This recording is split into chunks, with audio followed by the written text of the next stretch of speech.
with that, let me ask you this.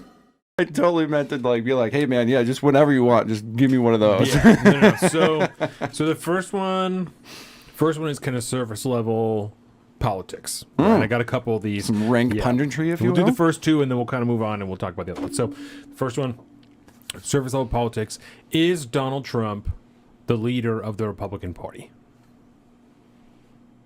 Oh, that's such a yes. Such a question. There's been a lot of talk, especially since the dinner with Kanye West and with Nicholas Cruz or Nick Fuentes. Nick Fuentes. I was watching Timcast last night, and they had one of the parents from Parkland. So that's the name of the Parkland shooter. So that's why. Yes. So I'm like, is this his name? It's not. It's Nick. So anyway. Nick Fuentes, who I don't know anything. Apparently, he's a piece of shit. Okay. I'll tell you right now. I literally have never even heard him speak before. So that's good. I don't know anything about him. Apparently he's a piece of shit or like a Nazi or something. It's Nazis, complicated. Yeah, I don't know about those things. He seems to not be a good guy, from what I can gather. I don't want to personally say too much. I've literally never even heard him talk. So before I get into answering the actual question, yes, I don't know. Nick Fuentes is one of those guys who's been so showy that you don't know who he really is or who he really isn't. But the persona that he embodies, the persona, if you will, he is a white supremacist, Christian nationalist, far-right kind of like that stereotypical kind of like old school Richard Spencer, but like YouTuber style. Okay. So that's what he does when he's on the internet and stuff. Spence? Yeah. So that's who Nick Fuentes is. Okay. Ideally. Some people call him a gay Mexican. I don't understand why. I think it's because he's whiter than, this can. But his last name is Fuentes. And there's a rumor going around that he is that he swings that way. Yeah. But either way, he's a giant piece of shit. If that's the case, they would have a better political argument if they were gay. Yeah. Like they would appeal to more people. Yeah. Like the guy that was on Timcast the other day, 2 or 3 days ago, whatever. With the that long guy. Hair, you know what I'm saying? He's wild, man. That's a winner. I really enjoyed him. That's a winner. I've never really been exposed to him that much. What was his name? Scott Presley? Yes. Is that his name? Scott Presley? I really enjoyed Pressler. Yeah. Something like that. Yeah. I really enjoyed that episode. Yes. Yeah, he's got really long fingers and he's super, super skinny, and you could tell he's super tall, like some real, like you're not a octogenarian, but you're still Skeletor. Yeah. Kind of creepy. His hair was so long. Yeah, 80s Metallica hair. Real long hair. But he was a cool guy. I like him. But no, I do not believe that Donald Trump is, maybe. I don't know. That's a good one, huh? It's because it's all in perception. I don't think there is such a thing as the Republican Party right now. There's not a cohesive single unit known as the Republican Party. Right. There are definitely factions involved, but I think the party itself is in the midst of multiple civil wars. It's fractioning to no end. Donald Trump is certainly the leader, the thought leader behind a portion of it. But there is no leader on the other side, so he's about the closest thing you can get. Mitch McConnell's not leading anybody. Kevin McCarthy's not leading anybody. On the Trumpy side, you got people like Jim Jordan and Matt Gaetz and stuff like that, who all personify some aspect of leadership, and they act out roles as if they are leaders in some capacity. So maybe through that definition, I'll say, yeah, Trump is the leader of the party. But there has to be a cohesive party for there to be a leader, which I do not believe there is. Yeah. Boom. That's it. No, I like it. That's the money shot. You talked yourself to what my answer is, essentially, is that I don't think that there is a leader of the Republican Party right now because there are so many people who are jockeying for that position. But if you had to pick one, it would be Donald Trump because he is, I think, the only person with the ability. Not going to do it because he's way too far up his own ass. But the only person on that side with the ability to rally enough people behind him to get a win. If he moderated himself and he got his shit together, I think he absolutely could win. He absolutely could win a second term. But he's way too deep in the bullshit for him to go back and try and rally enough people like I said, on a moderate standpoint, to actually win. Okay. Well, let me spin this real quick just to add a second avenue to that question.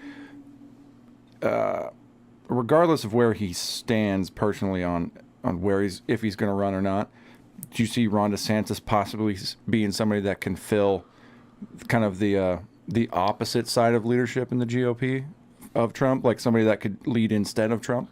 I think and that maybe act as a more unifying individual? I think the potential is there for that, but I believe that the fighting that will happen between Ron DeSantis and Donald Trump in a Republican primary that would be bad. will tear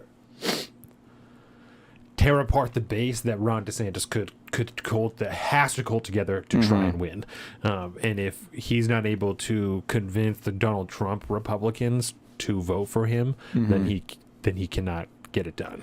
Yeah, I think if that was to actually happen, man, and the two of them are like in a race against each other. I mean, if the GOP is in a civil war now, we're escalating to World War III to include the use of WMDs in that party warfare. Yeah, that would get dirty, and it would usher in, I think, at least another 4 to 8 years of Democratic control.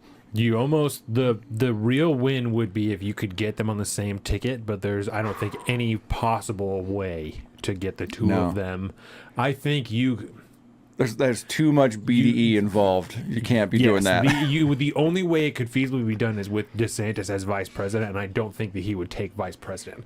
Only if he was somehow assured that the following term he would be the guy. Like that would be the only way. Is we'll say we're going to give T-Dog one more term. We're going to give him the last term. You're going to come in and be VP, and then when he's done, we're going to run you as the candidate, and you will be the guy. And we're just going to run the country so dope style for the next 4 years that we're going to shoo in a Republican victory in the next presidency. That would be the only way that I could see that possibly happening. But I mean, Ron DeSantis is young enough that like that's a feasible plan. He's chilling. You know, that's a feasible plan. He doesn't. This is not his only chance to be president. If he doesn't win now, it's not like he's fucking Bernie or something. I think take on this is what DeSantis could do, just to have fun with it. Like he could take on the role of Dick Cheney and have one of the most active vice presidencies there is, essentially running cover for the president so that he can get the W that he wants. He can serve his last term. Exactly. And then just kind of be involved in all the bullshit that is going to happen. Well, Ronnie D goes in the background, goes on all the overseas trips, does all the handshaking, the babies, the coercing of votes and getting shit done and talking to the people very, very actively. What we were all afraid Kamala Harris was going to do. Yes. And then she tried and we all just laughed at her. Because he has the juice to actually do that, you know? Yeah. She doesn't have the political juice, obviously, to come in and get anything done. But do vice presidents debate, right? At some point? When there's I believe so, yeah. When there's two leading ones, that would be epic. He would absolutely destroy her. DeSantis Harris? Oh, he would absolutely destroy her. That's a pay-per-view I'd pay for. Oh, 100%. It would be worth the money. It would be worth $5-10 to be able to watch on the internet. Let's get dark money out of politics, bro. Let's make it all pay for play, and everybody tune in. Pay your $20 on whatever. You could do it on the internet. Yeah. Fuck, I missed. It would be... Go ahead. It would be like that one clip between Tulsi and Harris, but just for a whole debate. Yes. You know, for an entire debate. Like a whole 90 minutes, man. Please. Like, that's really funny that you said that about drugs because... Oh. You missed what? I missed Your Mom's House holiday live special was on last night. I totally missed that. We talked about it. Jordan and I talked about it. I might rent it, though, because it's supposed to be up, I think for a week or something like that, you can buy it. I'm very interested, but I would want to watch it the night of, and we would have to not have our children. Like we would have to make an event out of that event for us. That and we would with have to no be kids. Like, yeah, we're going to get dinner. We're going to stay at home. We're going to eat dinner beforehand because I don't want to throw up while I'm watching the thing. Like, yeah. So I saw a couple reaction videos of people reacting to their, what do they call it? Their historic, like, heavy segment at the end. And everybody just all these reactions, just entire rooms freaking the fuck out. Stairway, no. Oh, man. Yeah. Okay. Sorry, I got a little sidetracked there. Hey, everybody. Colin here from Salt the Streets. Thank you for watching today's edition of Salty Shorts. If you liked what you saw, please be sure to check out the full episode right here on the Salt of the Streets YouTube channel. Please give us a like, comment, subscribe, and be sure to share this with all your friends. And you, too, can become a spreader of the message of liberty. Thanks. Welcome to the Salt of the Streets, coming at you every week with this food for thought. Hope you ready to eat.